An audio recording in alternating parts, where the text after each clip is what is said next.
Being a mentor for LifeCircle is very rewarding, apart from the fact that you're helping other people, which gives you a great sense of satisfaction.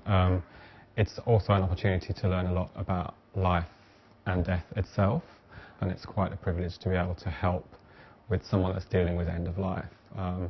And as a mentor, we provide support, sometimes face-to-face support, for someone who's caring for a loved one that's dying. Often people aren't aware of what is available, and so one of the practical things that we do is to make sure that they are aware of all the resources.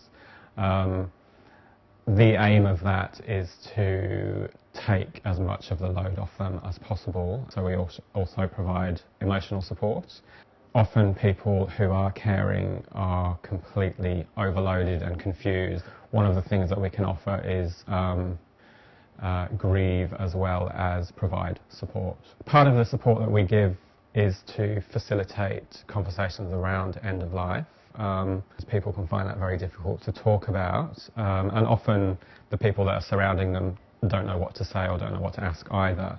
They might have fears, and we provide a safe space for that conversation to take place. A lot of carers can feel that they have to do everything themselves, and can feel guilty if they're not doing everything themselves. And we basically try to make sure that that's not happening, and we try to get them to include other family members in the community, basically to lessen the load.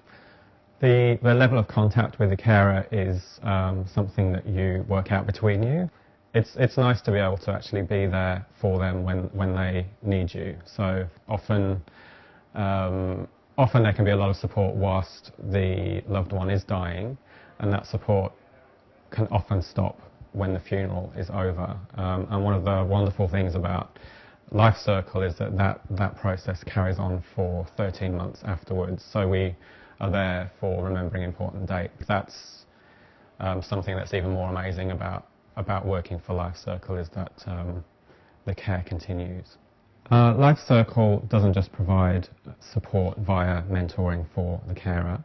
We also provide a Hopeline telephone counselling service for anyone that's affected or being affected by any end-of-life issue. I always recommend mentoring to others. It's something I always try to do. So I have learnt so much from the mentoring process. I think if anybody is even vaguely interested in providing the service that we provide, then they should sign up for the training and go for it. It's very rewarding, and even if you feel that you can't do it, if you've been through some sort of process yourself, you'd be surprised by what you have to offer. I was drawn to mentoring because I had been through the process of caring for my mother through her illness, and personally I feel that I am comfortable with end-of-life situations, and I almost felt like it was a duty to give something back to people that were struggling with that process. I initially wanted to work with the person that was dying, and when I did the research and found LifeCircle provided support for the carer of someone that was dying, I thought that was an even more amazing thing to do, and so I jumped at the chance.